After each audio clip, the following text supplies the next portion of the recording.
The way Sola's looking at this dog and thinking, how clueless could he be? How is she just sitting there and watching him try every single way to try and move this ball? And he's just so zoned out, he hasn't even clocked that she's there. He is trying absolutely everything to move this ball out of this thing.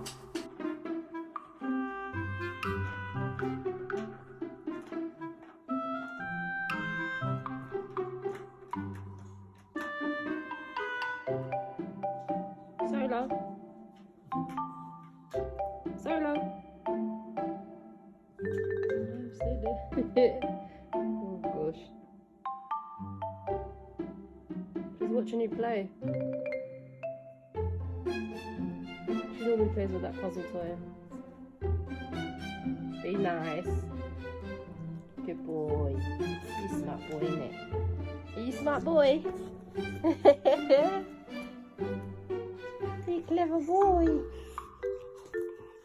You're trying to figure out the puzzle. You want to get the ball? Get the ball, get the ball. Look, Sola's getting it, look. Okay. While you're here faffing about, Sola is back here. Look, she's trying to figure it out, look.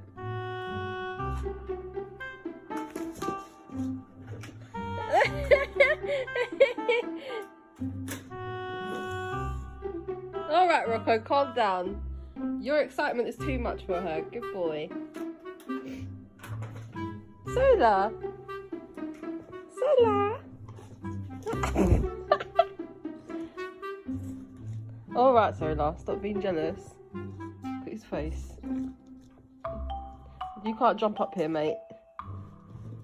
Alright, so I think it's safe to say Rocco's got a lot more to learn. Don't forget to hit that follow and like.